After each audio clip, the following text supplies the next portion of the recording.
네, 오늘 말씀 우리 함께 봉독하도록 하겠습니다. 오늘 말씀 에스라 1장 1절에서 4절 말씀까지 우리 교독으로 말씀을 함께 봉독하도록 하겠습니다. 1절입니다. 바사왕 고레스 원년에 여호와께서 예레미야의 입을 통하여 하신 말씀을 이루게 하시려고 바사왕 고레스의 마음을 감동시키심에 그가 온 나라에 공포도 하고 조소도 내려 이르되 바사왕 고레스는 말하노니 하늘의 하나님 여호와께서 세상 모든 나라를 내게 주셨고 나에게 명령하사 유다 예루살렘에 성전을 건축하라 하셨나니 이스라엘의 하나님은 참 신이시라. 너희 중에 그의 백성 된 자는 다 유다 예루살렘으로 올라가서 이스라엘의 하나님 여호와의 성전을 건축하라. 그는 예루살렘에 계신 하나님이시라. 그 남아있는 백성이 어느 곳에 머물러 살든지 그곳 사람들이 마땅히 금과 그 밖의 물건과 짐승으로 도와주고 그 외에도 예루살렘에 세울 하나님의 성전을 위하여 예물을 기쁘게 드릴지니라 하였더라. 아멘. 네, 오늘도 이렇게 새벽의 시간에 하나님과 동행하기 위해 새벽 기도의 자리에 나온 우리 모두 성도 여러분 진심으로 환영하고 또 축복합니다. 오늘도 우리 함께 말씀 듣는 가운데 말씀 붙들고 기도하는 가운데 하나님의 크신 은혜와 위로가 풍성히 있기를 주님의 이름으로 소망합니다.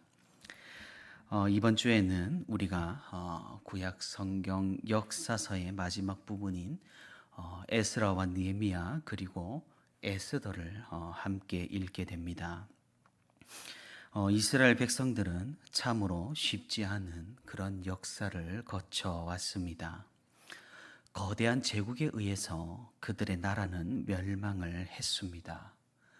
그들의 신앙의 중심이었던 성전이 무너졌고 그들 왕국의 중심이었던 성벽도 무너졌습니다.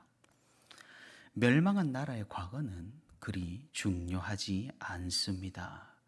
그들의 조상, 그들의 신, 그들의 관습, 그들의 전통은 이제는 무가치한 것이 되어 버렸습니다.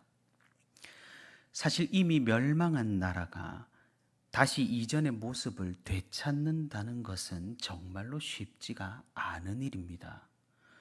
왜냐하면 패배라는 것은 곧 그 시대의 약함을 의미했고 약함이라는 것은 곧 이 세상에서 가치가 없는 것이 되고 가치가 없다라는 것은 곧 버려지기 마련이니까 말입니다.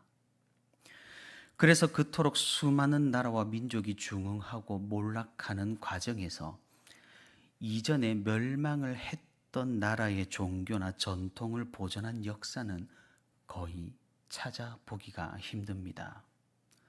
승리한 나라의 종교에 흡수가 되거나 승리한 민족의 전통에 융화되는 것이 지극히 당연한 일이고 일반적인 일이기 때문입니다.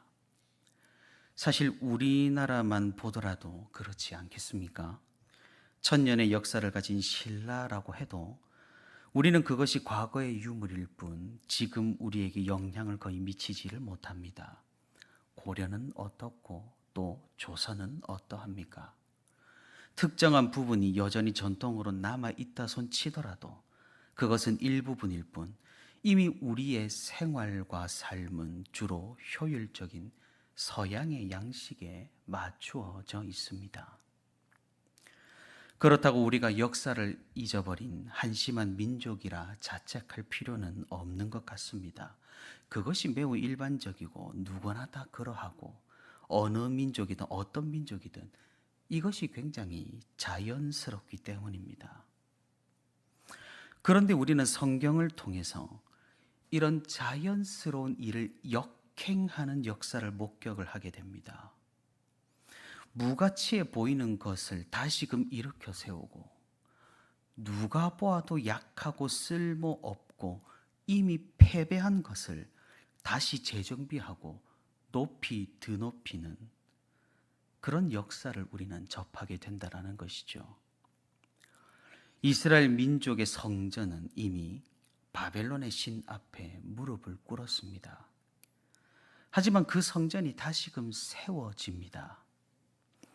이스라엘 민족의 왕국을 보호하는 성벽은 이미 외세에 의해서 무너졌습니다. 하지만 그 성벽이 다시금 일어납니다.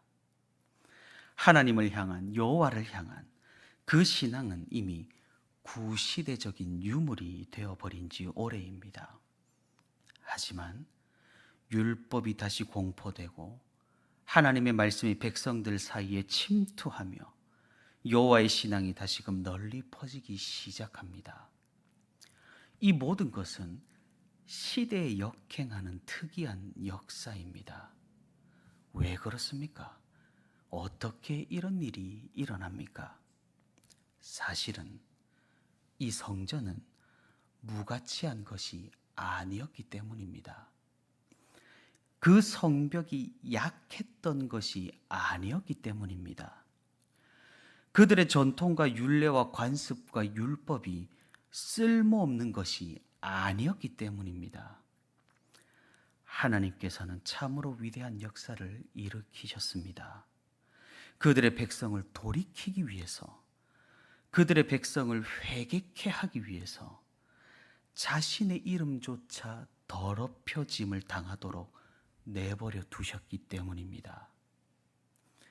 그들을 얼마나 사랑하시길래, 그들이 얼마나 하나님께 중요한 존재길래 하나님께서는 정말 존재하지도 않는 그 우상 앞에 치욕을 당하는 수모를 몸소 당하셨다라는 말입니다. 하지만 하나님께서는 개의치 않으셨습니다. 그들이 율법을 사모하는 부드러운 마음을 가질 수만 있다면, 그들이 성령을 받아 영적인 생활을 하는 참된 마음을 가질 수가 있다면 하나님께서는 이 모든 것들을 견디신다라고 말씀을 하셨습니다.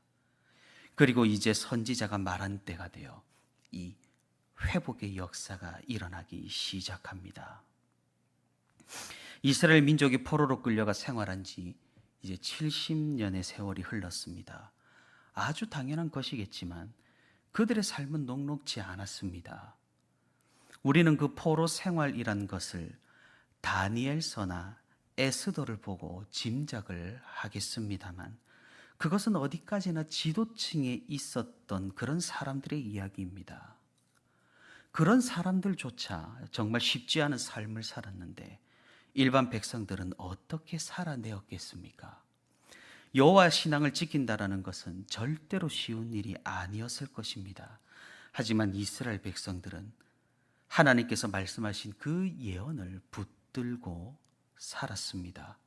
다니엘이 그랬듯이 이스라엘을 향하여 기도하는 일을 멈추지 않았던 겁니다. 물론 그들 중에는 이미 바벨론에 동화되어서 이방 백성들처럼 살아가는 사람들도 있었을 것입니다. 이 기다림의 연수가 70년이 되었을 때 무언가 변화가 일어났던 겁니다. 처음에 그들을 지배하던 국가는 바벨론이었습니다. 그러다 이 바벨론이 멸망하고 이제 바사라는 나라가 일어났습니다. 이 바사는 곧 메대와 연합하여 페르시아 제국을 탄생시키게 됩니다. 바벨론이라는 나라는 이방 민족에 대해서 굉장히 억압하는 정책을 펼쳤지만 이 페르시아라는 나라는 달랐습니다. 이방 민족의 종교를 인정해 주었고 그들의 민심을 달래고 민족적 염원을 들어주는 그런 포용 정책을 펼쳤습니다. 참으로 역사의 시점이 묘합니다. 페르시아 나라가 그런 정책을 가지고 유대인들을 예루살렘으로 돌아가게 한 그 시점이 말입니다. 하나님께서는 그렇게 인도하셔서 이스라엘 민족을 고향으로 돌아오게 하셨습니다. 오늘 우리가 읽은 이 본문에서 이런 일련의 과정을 살펴볼 수가 있다라는 겁니다. 오늘 본문 1장 1절에서 바사왕 고레스가 마음의 감동을 받았다라고 기록을 합니다. 만약 고레스 왕이 이사야 선지자의 글을 접했던 것이라면 크게 감동을 받을 만도 합니다. 무려 한 세대 전에 이미 하나님의 선지자가 자신이 이스라엘 민족을 돌려보낼 것을, 그런 행동을 할 것을 예언한 글을 읽은 것이기 때문입니다. 그래서 고레스 왕은 신앙 고백 아닌 신앙 고백을 하면서 이스라엘 민족에게 여호와의 성전을 다시 건축하라는 그런 공포와 조서를 내립니다. 이것은 참으로 의미가 큰 사건입니다. 왜냐하면 성전을 재건하는 일이 공식적인 정부의 사업이 되었다라는 말이기 때문입니다. 비록 이 고레스가 하나님에 대한 신앙을 정말로 가졌는지는 불분명하지만 그가 감동을 받아서 하나님의 성전을 재건하는 일을 추진한 것은 사실이라는 말입니다.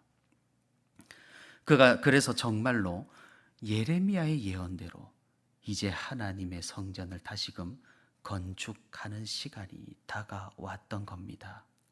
이스라엘 민족이 오랜 시간 동안 기다린 끝에 드디어 고향으로 떠날 수 있게 된 것입니다. 하나님께서는 이렇게 이제 회복의 역사를 시작하고 계시는 것입니다. 이에 반응하여서 여전히 하나님에 대한 신앙을 버리지 않았고 예레미야가 했던 예언의 말씀을 기억하고 있었으며 예루살렘을 향하여 기도하던 백성들이 움직이기 시작했습니다. 그것이 바로 스룹바벨을 중심으로 한 1차 귀환이 이루어진 사건입니다. 그들은 하나님을 찬양했습니다.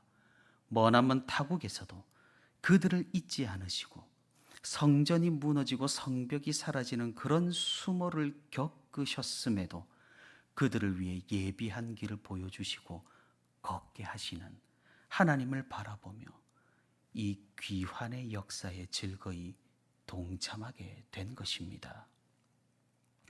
사랑하는 성도 여러분, 우리는 오늘 이 본문에서도 그리스도를 발견할 수가 있습니다. 우리가 이때까지 읽어왔던 역대기서를 읽어보면 이스라엘 역사 가운데 가장 위대했던 순간들을 목격할 수 있었습니다. 그때가 언제였습니까?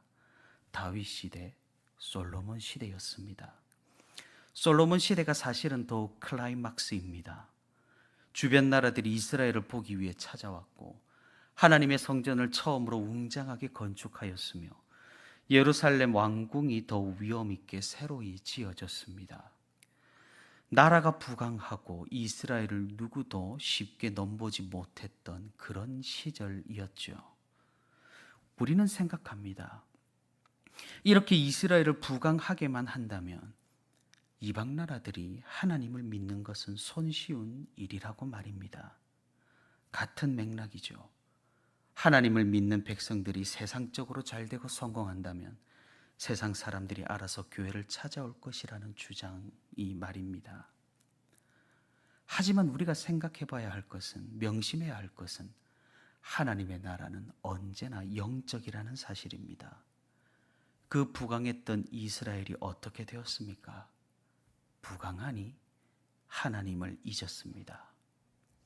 솔로몬 뒤로도 정말로 정치와 경제를 잘했던 왕들이 일어난 역사가 있습니다.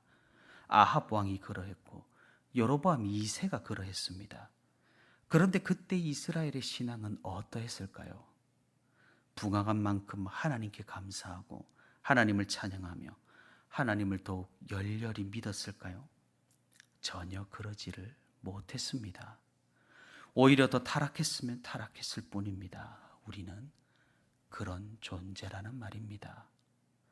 드릴 것이 많아지게 해달라고 기도하지만 우리의 욕심은 어찌나 큰지 드릴 것이 많아지는 만큼 드릴 것이 더 없어지기도 합니다.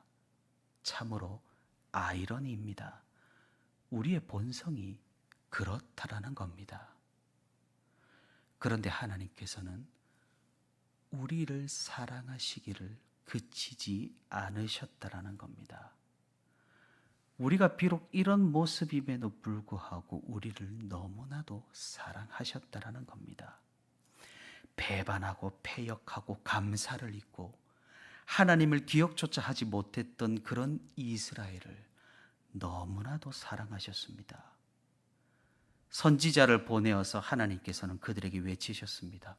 돌아오라고, 제발 돌아오라고. 그곳이 아니라 나에게 참된 안식과 구원이 있다고 하나님께서는 그렇게 외치셨습니다. 하지만 이미 완악해진 백성들은 그 외침을 듣지를 못했습니다.